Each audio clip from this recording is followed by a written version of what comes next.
Want to make sure you make sure you.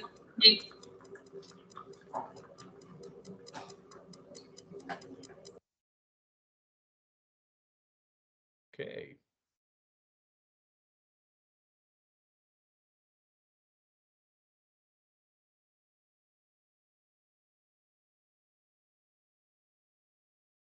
There we go. Okay, so everyone should be able to see my screen okay. I'm good, Joel. We can see it. Everybody good? All right. Well, good morning, everyone. Today we're going to be doing a quick overview of our demand defrost control. Now, this defrost control is the type of control that we're going to be using on 95% of our Champion equipment. Now, on our 20 SEER units, our very high end 18, 19, 20 SEER products, the board's going to look a little bit different, but there's still going to be a lot of same principles involved concerning sensors and things like that. So, but if you take a look at our 14 SEER product, our 15 SEER product, and so on, you're going to see a board that's going to look like this. And so today we're going to go ahead and be talking about this board and some of the key features on it.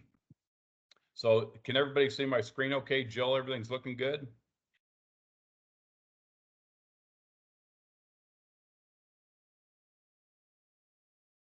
You're all good, Joel. Okay. All righty. All right, team. So this morning, the first thing we want to talk about on the defrost control board is, let me go ahead and get this. There, that should be better. Okay, so the control board, like I said, it's going to look like this, and we've removed all the wires from the board so that we can, talk about all the features on the board without having the wiring harnesses in the way. So starting out on the control board, we're going to notice that on the left-hand side, if you take a look at the control board in the upper left-hand side, as the board is oriented right now on the PowerPoint, the control actually receives low voltage signals or commands on the R through W terminals, and W out is an output for heat strip operation during defrost. So basically everything on this input harness, if you will, this is where the thermostat will hook up. So you'll have, all of your inputs. So you're going to have, C through, basically C through W are going to be inputs, and W out is an output from the board going to the heat strips during defrost operation. So this time, let me go ahead and blow that up a little bit, and we'll get a little better look of those pins. Now remember, there are harnesses hooked up here, and so there's going to be pigtails coming out there, and those pigtails where you're going to make your low voltage connections are typically about 6 to 8 inches long. They're actually pigtail connections. So the C terminal is 24 volt common, and I guess we would expect that. That's pretty standard in the industry. So 24 volt common. R terminal is going to be 24 volt hot, and that's what powers the board up. So this is a very important concept. This control has power to it year round. So 24 hours a day, 7 days a week, as long as there's power on the furnace or on the indoor unit, I should say specifically. If you don't have a dual fuel product, it'd be like an air handler, but an air handler or a furnace if it's dual fuel. So you're going to have 24 volts to the board all the time, powering the board up. Now this is important because the board itself is going to be monitoring sensors year round. It doesn't matter if it's 100 degrees outside, it's still looking at the outdoor sensor as well as the coil sensor. So we have to have power to the board all the time. The O terminal is an input from the thermostat for reversing valve operation, and it's going to energize in the cooling mode. Now this is very standard on our Champion product. And of course, we learned recently when we've done some previous training that the HMH7, the 17 SEER horizontal heat pump, it actually energizes the reversing valve in heating. However, that's kind of the exception in our product lineup, because if you take a look at our commercial equipment, you take a look at our residential heat pumps, the O terminal is what we're going to normally use to energize the reversing valve for cooling mode of operation. The Y terminal, it's a yellow wire. The Y terminal will be an input from the thermostat for compressor operation. The W is an input from the thermostat calling for supplemental heat whenever we have a supplemental heat demand from the space. So basically the W wire from the thermostat goes outside, and then it loops through a relay, to W out. Now this is important that we catch this. So even if the heat pump is off, there's a normally closed relay outside to where that W will go outside. If we have auxiliary heat demand, it'll go outside and it'll loop through this interlock relay outside. Now this is important. The W out is actually an output from the board for supplemental heat during defrost. So once we go into defrost, remember team, anytime we go into defrost, we're going to go into the cooling mode of operation. The outdoor fan shuts off and we bring the heat strips on so we don't freeze the homeowner out during defrost, because remember, it's in air conditioning mode in defrost.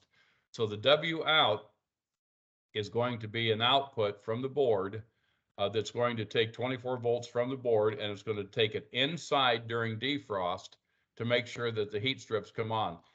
But even if the unit is off, there's a relay, there's an interlock relay outside on the board, that even if the unit is not currently running, it'll just loop W from supplemental heat. It'll loop it right through and right back out for the supplemental heat, even if the outdoor unit is not running, or if it's off, we still get that interlock relay from W to W out on those two terminals. So any questions or comments on the W and the W out terminals?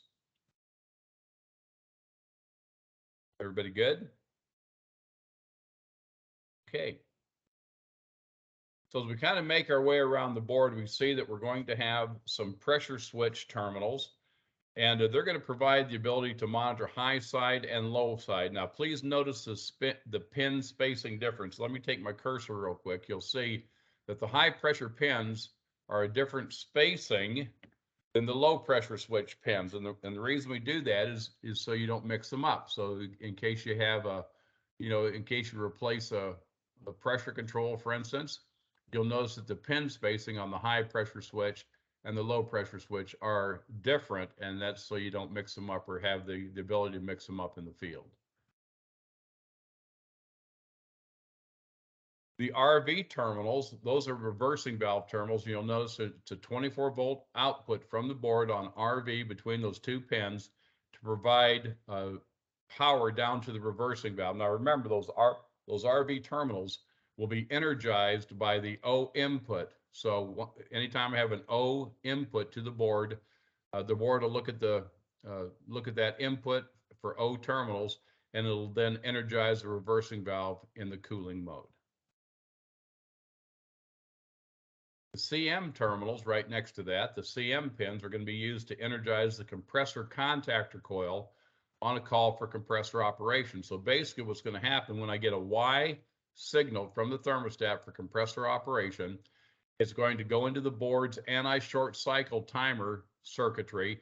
And if that permission is met, so in other words, if it's been 5 minutes from the last call for compressor operation, it'll energize the CM terminals and allow the compressor contactor coil to energize and bring the compressor on. So there is a 5-minute anti-short cycle timer to prevent the compressor from being cycled on and off too often. So we don't want to short cycle the compressor. Now, please remember again that CM will output after the anti-short cycle timer is timed out. So from a troubleshooting standpoint, if I have a Y call from the thermostat for compressor operation, but it's been less than 5 minutes from the last call, those terminals will not be energized. In other words, the compressor contactor will not come back on until that anti-short cycle timer has expired. So is there any questions or comments on that? It's a safety. Okay. Like, good to keep going. Okay, sounds good. Here we've got our coil and our ambient sensor. And you'll please notice that the pin spacing is different. Again, let me take my cursor. You'll notice that the coil pins right here, the coil pins are actually closer spaced together than the ambient pins. So we're going to have two sensors on this board. We're going to have a coil sensor that's going to go down and attach to the outdoor coil. We're also going to have an ambient sensor, and that's that one, that little white sensor that hangs down below the electrical panel or the electrical area. You've got a little white sensor that's just an ambient sensor. That ambient sensor it's going to sense the outdoor air temperature. Now, please notice something here. The pin spacing, again, is different, but you'll also notice that if you remove the sensor from the board, now this is a very, very important troubleshooting point. If I remove the sensor from the board, there should be 4 to 5 volt DC between those pins without a sensor plugged onto the board. So from a troubleshooting standpoint, so this is very, very simple. Just kind of watch my cursor here. So if I have power between R and C terminals, so in other words, if I've got the board powered up and I know I've got 24 volts on the board between R and C, and I remove these sensors, if I remove the coil sensor and the ambient sensor from the board, I should read 4 to 5 volt DC between the two ambient pins, and I should read 4 to 5 volt DC between the two coil pins. Now watch this. So if I know I have 24 volts on the board, and I do not have 4 to 5 volt DC between those pins with the sensor unplugged, you automatically know it's a bad board. You don't have to go any further. It's just that simple. So these boards are extremely easy to troubleshoot. So again, if I've got 24 volts on the board, but I do not have 4 to 5 volt DC on the coil pins and the ambient sensor pins, then I know I've got a bad board. You don't have to go any further. The DC power supply has failed on the board. But now on the other hand, if I do have 24 volts on the board between R and C, and I do have 4 to 5 volt DC between the coil pins and the ambient pins, and a little bit later on when we talk about the test pins down here, where I can short these test pins and put it into a defrost for testing purposes. So if I do have the voltages on the board and I can jumper it into test mode, then the board is okay. It's just that simple. So this is just a real quick go, no go kind of test. Again, if you have 24 volts on the board and you do have 4 to 5 volt DC on those coil and ambient pins, and I can jumper the test pins and put the board into a defrost, then I know the board is okay. So any questions or comments? Like I said, this is a very, very simple board to troubleshoot. We just need to remember if we have power to the board and we've got DC voltage on the sensor pins and I can jumper and put it into a forced defrost, then I know the board is okay. Any questions or comments on that? Okay. All right, so as we kind of make our way around the board a little bit, we see that we have a defrost curve pins. Now, defrost curve pins 1 through 3 have a defrost termination of 55 degrees. So from the factory, you're going to notice that that jumper on the defrost curve, the jumper is going to be on pin number 1, 2, or 3, typically based on the tonnage of the unit. Now, pin number 4 is actually a special termination point of 80 degrees. So unless you're unless you're way up in Canada or in an area to where you're going to have you know, a lot of like freezing rain or something like that, where you'd want to terminate that defrost at 80 degrees, because remember, when you go into defrost, you bring the heat strips on inside and you shut the outdoor fan off. So unless you've got really heavy, like freezing rain, you know, just clear ice on the coil, you probably would never use that defrost curve pin in the number 4 position, because the number 4 position has a termination point of 80 degrees. The other defrost termination points are 55 degrees on pins 1 through 3. So again, based on the tonnage of the unit, that defrost jumper will be 1, 2, or 3 from the factory. But then there is that special curve, or that special defrost curve selection you can make in the field by moving that to number 4, which is an 80-degree termination. Now, team, please remember something also. If you do put it on the 80-degree termination point, that doesn't mean that it's going to get to 80 degrees necessarily, because if you've got, like I said, freezing rain on the coil, even if it's on pin number 4, it'll try to go until it hits 80 degrees termination on the outdoor coil. But there's also a 14-minute timeout as a backup. So if I go into defrost and I haven't completely come out of defrost or terminated the defrost, because by way of the coil sensor, because that's what terminates the defrost, what'll happen, there will be a 14-minute time delay it'll go ahead and terminate after 14 minutes, because in case you have a bad in case you have a bad coil sensor, the defrost control does have a backup of 14 minutes. So my recommendation at this point, unless there's a really, really good reason, do not move that defrost curve pin from its factory setting and the termination point of 55 degrees. Any questions or comments on that defrost curve pins and what they do? Everybody good? Okay, well, as we move around the board, you're going to notice there's a relay on the board. This is the only high voltage on the board. So the condenser fan terminals are used to interrupt the outdoor fan during defrost control or during defrost operation. And so we just wanted to give everybody a real quick warning. You know, this is high voltage, so please be careful when you're troubleshooting this board. You know, everything on this board is going to be low voltage DC and 24 volt, with the exception of these two terminals right here. They are high voltage, so please be careful. That's the relay on board the defrost control. It's going to interrupt the condenser fan motor during defrost operation. So please be aware that it is high voltage. As we move around the board, we see that we've also got a status LED, and that light may be used to assist the technician in troubleshooting the heat pump defrost control. And look at your factory service information or your technical information. If you take a look at the install guide and the technical guide, you'll find some information on that status light. But by all means, just be aware that there is a status light, and it will flash a code if you do have a problem on the defrost control board.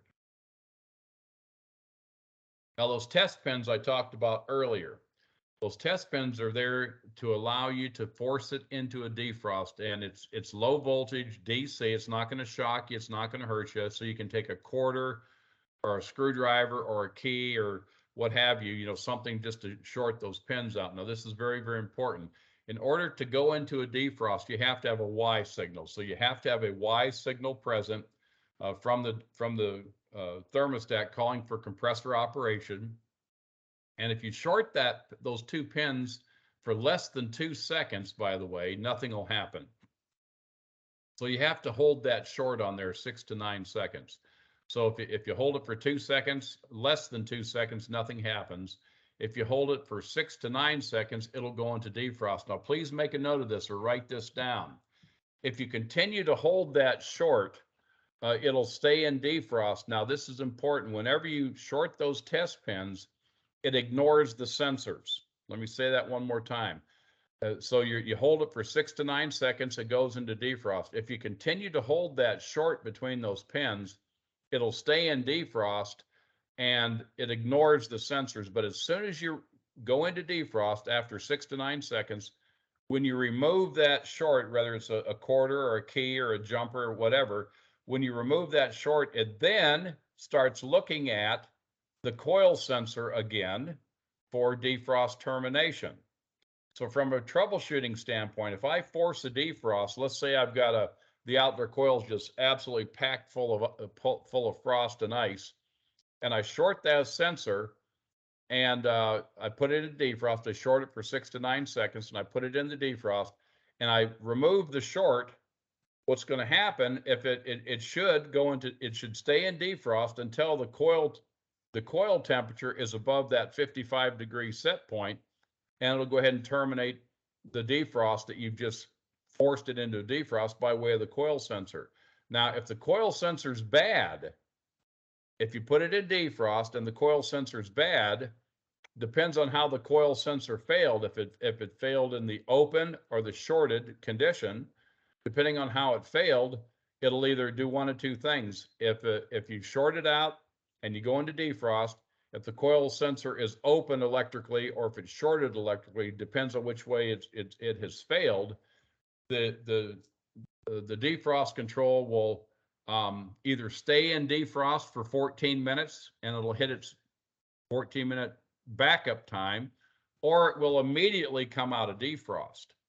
So if you've got a bunch of ice on the coil and you short those pins and you notice that, gee whiz, it doesn't come out of defrost for 14 minutes, you've got a bad coil sensor. But it just means the coil sensor has failed either shorted or open. I don't remember exactly which way it goes, but it's either shorted or open. Either way, it's a bad sensor. Likewise, if the coil's packed full of ice and you short it out and you go into a defrost, and as soon as you remove the short, bang, it comes out of defrost, but the coil is still packed full of ice, then you still know you still have a bad defrost sensor. So the moral of the story is use those test pins to determine if you can, number one, put the board into defrost, and number two, if it stays in defrost or it comes out immediately when it should be defrosting. Either way, you know you've got a coil sensor that's gone bad. Now, so this is the big deal. So you put it in the defrost, and let's say it runs 3 or 4 or 5, 6 minutes, whatever, and the coil's nice and clear, and the defrost, or excuse me, the coil sensor terminates it in a normal way, then you know everything's working fine. The other thing is we need to remember that the defrost will terminate either by coil temperature or if I lose the Y signal. So in other words, if the defrost control loses the Y signal from the thermostat for compressor operation, that also will terminate defrost on the defrost control. Any questions or comments on those test pins and how I can use them to not only troubleshoot a sensor, but also put the defrost control, manually put the defrost control into a defrost? Any questions or comments on that? I got one. So if I short out those pins, sends it into defrost, and then it goes through the rest of its defrost cycle like it's supposed to, is that just maybe a one-time fluke, a bad part? From a troubleshooting standpoint, if the system's not going into defrost, we short it out, and then everything works from there. What do you recommend us looking at from there? That's a really, really good question. So the defrost control, the basic operation of the defrost control are this. So you might want to write this down. So some of the basic parameters on it, number one, it has to be below 40 degrees before it even thinks about defrost. So it has to be below 40 degrees before it even starts, looking at defrost as an option. The second thing is the defrost control is designed to constantly monitor the temperature difference between the coil sensor and the ambient sensor. So it has two sensors on that board. And so what's going to happen is if you go up and you short the defrost pins, and for 6 to 9 seconds, and it goes into defrost, and then it runs a normal time. You see the ice comes off and everything comes off fine and everything, and it terminates. Then you're pretty sure, you're 95% sure that the coil sensor is okay. But now remember, there's two sensors that are involved for it to go into defrost. It has to look at coil temperature, and it also has to look at ambient temperature. So in answer to your good question, at that point, if you short it out, you put it into defrost, it comes out of defrost normally, then you have a real high probability it's the ambient sensor that failed. Because remember, this defrost control looks at the coil temperature and the ambient sensor, and then it compares the temperatures between those two sensors, and then it compares it to a pre-engineered programming on the board. And so once it reaches those certain temperature difference between ambient and coil temperatures, then it goes into a defrost. So basically, if it doesn't go into defrost, but the coil sensor is good, like I just described, then you're pretty sure it's an ambient sensor. That was a great question. Any other good questions or comments? Got one more for you. Are we safe to throw the sensors in ice water or in snow or something to test them out? Yeah, and so we're going to talk about that in just a second here.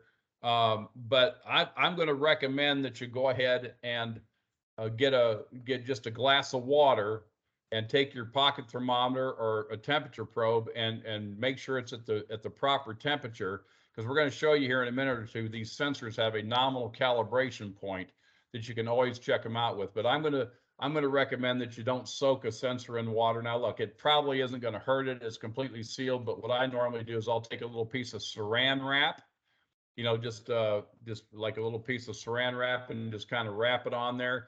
And then I'll stick the sensor in a glass of water that I know is at like 77 degrees. And then you can ohm it out. The fact is that's our very next subject here as we take a look at those sensors. So just remember, you're going to have an ambient sensor and a coil sensor plugged on where we just talked about. And as a quick reminder, it's 4 to 5 volt DC, what we call open circuit voltage. If I unplug the sensor from the board, I should have 4 to 5 volt DC on those sensor pins. Now, talking about the sensors themselves, again, at 77 Fahrenheit, this is the nominal calibration point for the sensor. So if I take those sensors, any of the sensors, either one of them, and I just put a little saran wrap on them because I don't like soaking them in water, although like I said, it probably wouldn't hurt it to do so because they're a sealed sensor. But if you'll put some saran wrap on there, and if you stick that sensor, you unplug it from the board, you stick the sensor in a glass of water that you know is 77 degrees. That's the nominal calibration point. At 77 degrees, and you take your ohm meter, it should read 10,000 ohms or very, very close to it. So that's a quick, easy, fast check on the sensor. And yeah, so that answers your question. Any other good questions on that?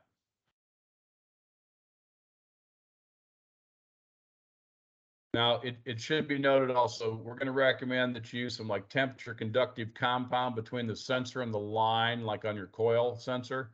That just kind of helps keep it clean and whatnot. You don't have to insulate it. It just clips onto the coil, but they do recommend some of that silicone. I think it's like it's not silicone glue. It's like a silicone grease that's it's just like a conductive compound that you can put on there. The other thing is if the unit's been in service for a while, you can take that sensor off and you can kind of clean the line on the coil where the sensor plugs on, or where the sensor clips on, then clip it back on, because sometimes if you get a little corrosion under there, it'll affect how well that sensor reads the line.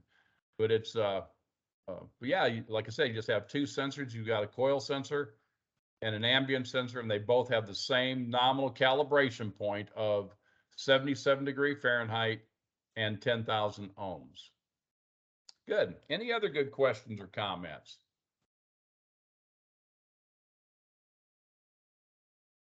Team, I'll tell you what I'm going to do. Let me go ahead and shut my screen off and get my camera back on. And we'll stop sharing my screen real quick, and we'll open the floor up for any final questions or comments today as we kind of head towards the end of our little training session this morning. Any other questions or comments? Just by curiosity, so is all Champion heat pumps going to the physical shape and style of the HMH7, or are we still going to have our traditional outdoor unit shape as an option?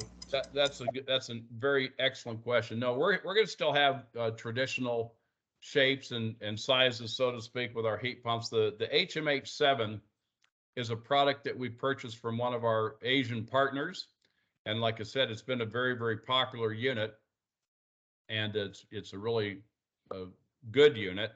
But we still are going to have our normal product lineup. Our 14, 15 SEER lineup and so on in our heat pumps. Our 19 SEER heat pump and so on. So we'll continue with that platform, and we'll still continue to manufacture it in Wichita, Kansas, or on our lower end product. I'd say lower end on our entry level product. We'll probably see some manufacturing out of Monterey as well. But the powder coat paint and all the stuff that you've come to look at on our regular product will still be there. So yeah, good question. Awesome, because like I said, as far as heat pumps go with the HMH7, just the physical design of it does have a lot against. Yeah, so the HMH7 basically is horizontal discharge, and some of the things that we don't really talk about a whole lot in training, but it's something to keep in mind. It does have some extra line length capability because the inverter drive compressor and all gives us some longer line length.